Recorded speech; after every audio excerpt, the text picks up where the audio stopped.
जी अस्सलाम वालेकुम नाज़रीन, कैसे हैं आप? ठीक ठाक हैं? उम्मीद है आप सब ठीक ठाक होंगे। मेरा नाम ज़ीशान इकराम है। आज का जो मेरा व्लॉग है बहुत ही इंटरेस्टिंग एक टॉपिक है, उसके ऊपर है कि दुबई के अंदर क्या होता है कि कुछ कंपनीज आपके पासपोर्ट्स को होल्ड कर लेती हैं।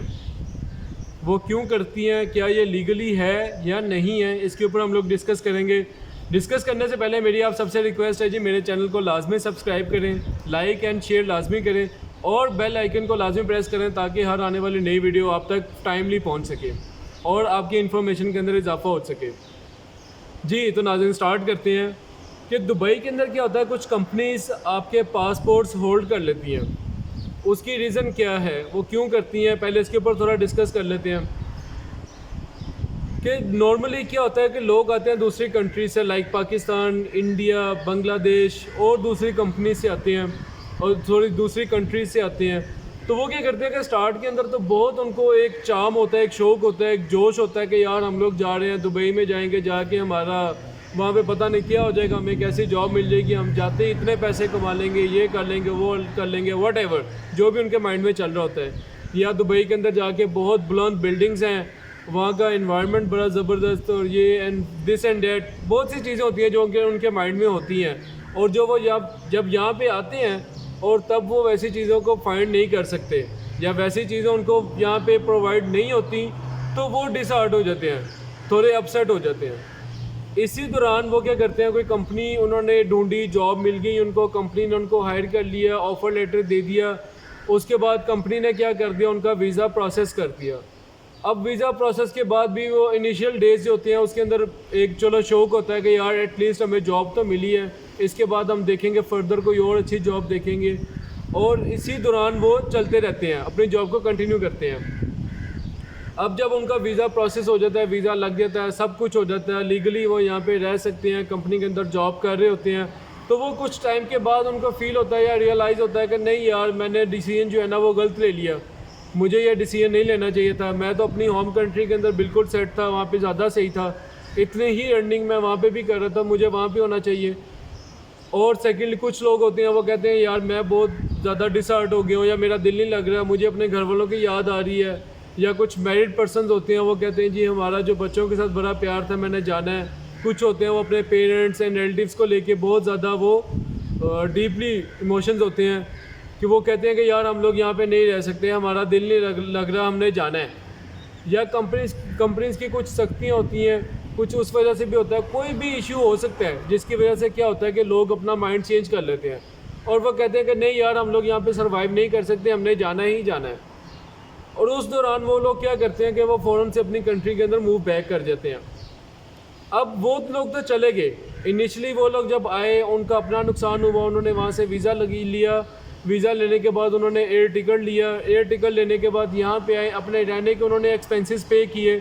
ज़ाहिर है जॉब फाइंड करने से पहले जब उनको जॉब मिल गई उसके बाद एक सेपरेट सिनेरियो है उसका। उससे पहले आपको क्या होता है कि आपने रूम लेना होता है या कोई बेड स्पेस लेके वहाँ पे रहना होता है, फिर आपके फूड का एक्सपेंस होता है, उसके अलावा आपका मोबाइल का होता है, और भी डिफरेंट जो एक्सपेंसेस होते हैं वो भी उन्होंने मैनेज करने होते हैं। तो ये सारे अखराजात उनके चल रहे होते हैं साथ साथ। ये तो एक उनका नुकसान तो ये हो गया कि वो लोग आए भी, उन्होंने यहाँ पे आके अपने सारे एक्सपेंसेस भी किए, फिर एक दफ़ा उन्होंने जब जाना है उस टाइम फिर से उन्होंने टिकट लेना है, टिकट लेके उन लोगों ने जाना है, तो वो भी उनका टोटली क्या है, लॉस है। या इन केस वो यहाँ पे उनको जॉब मिलती है, वो 1 मंथ की जो सैलरी है वो उसके अंदर ही वो सारी चीज़ों को कवर कर लेते हैं, या 2 मंथ्स की सैलरी के अंदर कवर कर लेते हैं कि यार हमारे सारे एक्सपेंसेस कवर हो गए तो चलो यार मूव बैक करते हैं, वापस चले जाते हैं। अब उन्होंने अपना तो सोच लिया या ख़ुद को उन्होंने सेफ साइड पर रख के वो चले गए कि हमारा इतना ज़्यादा नुकसान नहीं हुआ, थोड़ा हुआ है। अब जो कंपनीज़ है उन्होंने आपका वीज़ा अप्लाई किया होता है, वो कुछ पे करते हैं वहाँ पे, वीज़ा की जो फ़ीस होती है वो पे करते हैं, फिर उसके अलावा आपका मेडिकल होता है, आपका फिर इंश्योरेंस होती है, फिर उसके बाद जो है आपका आईडी कार्ड बनता है। तो ये सारे जो होते हैं आपके, फिर इन आउट की आपकी स्टैंप लगती है, ये सारे एक्सपेंसेस होते हैं वो कंपनीज पे करती है। कुछ कंपनीज होती हैं वो एम्प्लॉयज़ से ही लेती हैं, एम्प्लॉय को कहती हैं कि भी आपको पे करना होगा, हम लोग पे नहीं करेंगे। और कुछ companies, most of the companies जो अच्छी कंपनीज होती हैं वो खुद से पे करती हैं, खुद से आपको सब कुछ फैसिलिटेट करती हैं वो। अब उन्होंने आपके ऊपर क्या किया होता है कि इन्वेस्टमेंट की होती है कि यार ये बंदा 2-4 महीने के बाद हमें कुछ आउटपुट देगा, इससे हम कुछ गेन कर सकते हैं। जब उनका टाइम होता है आपसे कुछ गेन करने का, कुछ लेने का, उस टाइम में आप स्विच कर जाते हैं, यहाँ से जॉब छोड़ के चले जाते हैं। ये कोई एक केस नहीं हुआ, बहुत से केसेस हुए हैं। इन केसेस से तंग आके क्या करती हैं फिर कंपनीज, आपके पासपोर्ट जो होती हैं उनको होल्ड कर लेती हैं, वो अपने पास रखती हैं। अब जब वो पासपोर्ट्स अपने पास रख लेती हैं तो आपके पास एक मजबूरी बन जाती है कि आप जा नहीं सकते। अगर आप कुछ यहाँ पे शोर करते हैं कि नहीं जी मैंने जाना है, तो कंपनी कहती है ठीक है भाई, हमने जो आप पे इन्वेस्ट किया है वो हमें पे बैक कर दो, आप चले जाओ। अब वो पे बैक करने के लिए उसको मज़ीद यहाँ पे 2-4 महीने रुकना पड़ता है, फिर उसके बाद वो पे करता है, तो उसके बाद वो जाता है। अब लीगली क्या है यहाँ पे कि आप जो कंपनीज होती हैं, कोई भी बंदा है वो आपका पासपोर्ट होल्ड नहीं कर सकता, क्योंकि ये आपकी पर्सनल प्रॉपर्टी होती है। और मेरी आप सबसे रिक्वेस्ट भी यही है, आप सबको मशवरा भी यही है कि अपना पासपोर्ट किसी को मत दें। इन केस कोई कंपनीज आपको फोर्स कर रही है या आपकी जॉब का मसला है, आपने किसी को पासपोर्ट दे भी दिया है, तो उनसे रिसीविंग लाजमी लें।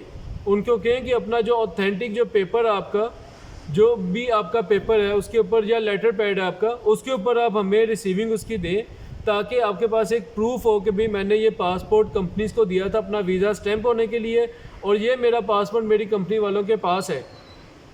तो आप लीगली सेफ़ होंगे, क्योंकि खुदा ना खासा कोई भी इशू हो जाता है, वो आपका पासपोर्ट जो है वो रॉन्गली यूज़ कर लेती हैं, तो बाद में आपके लिए मुसीबत होगी। तो ये बेहतर है कि आप उनसे रिसीविंग ले लें।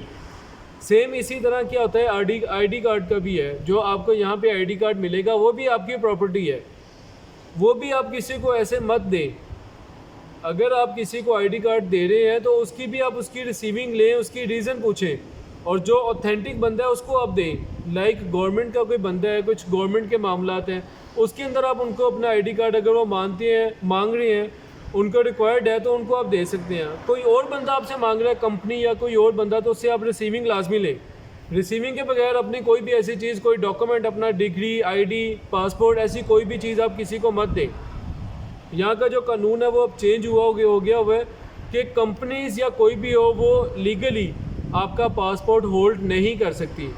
अगर कोई बंदा फोर्सली, कोई कंपनी फोर्सली आपसे आपका पासपोर्ट ले रही है, तो आप उसकी कंप्लेन कर सकते हैं पुलिस स्टेशन में या सीआईडी के पास कि मेरी कंपनी ने फोर्सली मुझसे मेरा पासपोर्ट लिया है, और वो फ़ौरन से आपका पासपोर्ट आपको वापस लेके देंगे, और कंपनी के ऊपर वो फ़ाइन भी हो सकता है, पेनल्टी हो सकती है कि भाई आप लोग इनका जो पासपोर्ट है वो क्यों ले रहे हैं। लेकिन फिर भी कंपनीज ऐसा करती हैं, और लोग जो है वो कंप्लेन भी नहीं करते, क्योंकि उनको अपनी जॉब का डर होता है, तो इसलिए वो भी खामोश होकर बैठे रहते हैं।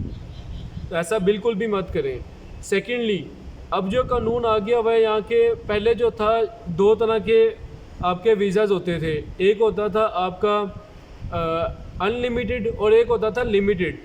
अनलिमिटेड में क्या होता था आपका कि आपने 1 मंथ का नोटिस पीरियड दे के आप अपनी जॉब को स्विच कर सकते थे, उसको रिज़ाइन दिया, आप चले गए, ओके, नो इशू।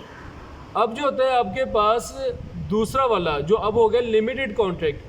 अब लिमिटेड कॉन्ट्रैक्ट के अंदर क्या होता है कि अगर आप कंपनी को रिज़ाइन दे रहे हैं, तो आपने 45 डेज़ की अपनी सैलरी जो है वो डिडक्ट करवानी है, कंपनी को पे करनी है। एंड सेकेंडली, आपने 1 मंथ का नोटिस पीरियड भी देना है कंपनी को। उसके बाद आप अपनी जॉब को स्विच कर सकते हैं, क्योंकि बहुत से केसेस हुए थे, लोग आते थे 1 मंथ का नोटिस पीरियड दिया, चले गए, कंपनीज एक्सपेंस करते जो इन्वेस्ट करती थी, और उनकी इन्वेस्टमेंट जो है वो सारी डूब जाती थी। इस पे अब यूएई का जो लॉ है वो न्यू ये आ गया है, अब नेक्स्ट जितने भी आपके वीज़ाज़ होंगे वो सब लिमिटेड कॉन्ट्रैक्ट्स होंगे। लिमिटेड कॉन्ट्रैक्ट्स आपका 1 साल का भी हो सकता है, 2 का भी हो सकता है, 3 का भी हो सकता है, मैक्सिमम 3 साल का हो सकता है।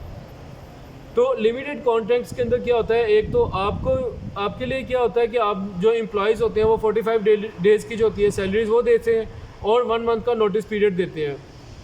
और सेकेंडली, कंपनीज़ के लिए क्या होता है कि अगर कोई कंपनी आपको टर्मिनेट कर रही है, या आपकी परफॉर्मेंस अच्छी नहीं है, या कोई और इश्यूज़ हैं, वो क्राइसिस में चले गए हैं, वो आपको कह रहे हैं कि आप अपनी जो है हम आपको टर्मिनेट कर रहे हैं, कोई और आप जॉब ढूंढें, तो उसमें क्या होगा कि कंपनी भी आपको 1 मंथ का नोटिस पीरियड देगी, और कंपनी आपको 90 डेज़ की सैलरी पे करेगी। 90 डेज़ मतलब 3 मंथ्स की सैलरी, और आपको कितनी देनी होगी, 1.5 मंथ की। और जब आपका कॉन्ट्रैक्ट ही एंड हो जाता है, आपने अपना कॉन्ट्रैक्ट कंप्लीट कर लिया, तो फिर उसके बाद कुछ भी नहीं आपको पे करना पड़ता।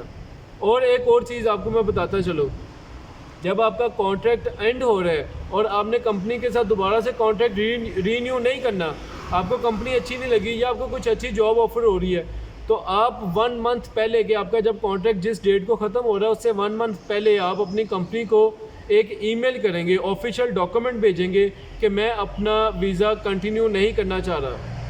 ऑफिशियल मैं क्यों कह रहा हूँ कि आप इसको रेफ़र कर सकते हैं, इसको कोट कर सकते हैं कोर्ट के अंदर कि मेरे पास ये लीगल डॉक्यूमेंट है, मैंने लीगली ऑफिशियल तौर पे मैंने इनको नोटिफाई किया हुआ है कि भाई मैंने अपनी जो जॉब है उसको कंटिन्यू नहीं करना, तो लिहाजा वो फिर आपका वीज़ा जो है उसको रीन्यू नहीं करेंगे। अगर आप नहीं कहते तो कंपनीज़ के पास जो होती है ये अथॉरिटी होती है कि वो आपका वीज़ा रीन्यू कर सकते हैं और वो फ़ौरन से आपका वीज़ा फिर से रीन्यू हो जाएगा और फिर से आपके वही सीन हो जाएंगे। तो ये इन सब चीज़ों को अपने माइंड में लाजमी रखिएगा और उम्मीद है अगर आपको मेरी बात जो है वो समझ आ गई होगी। इसके अलावा कोई और अगर आपका पॉइंट है तो लाजमी मुझे कमेंट बॉक्स के अंदर बताएं, इंशाल्लाह ताला मैं लाजमी आपको आंसर करूँगा। Thank you so much.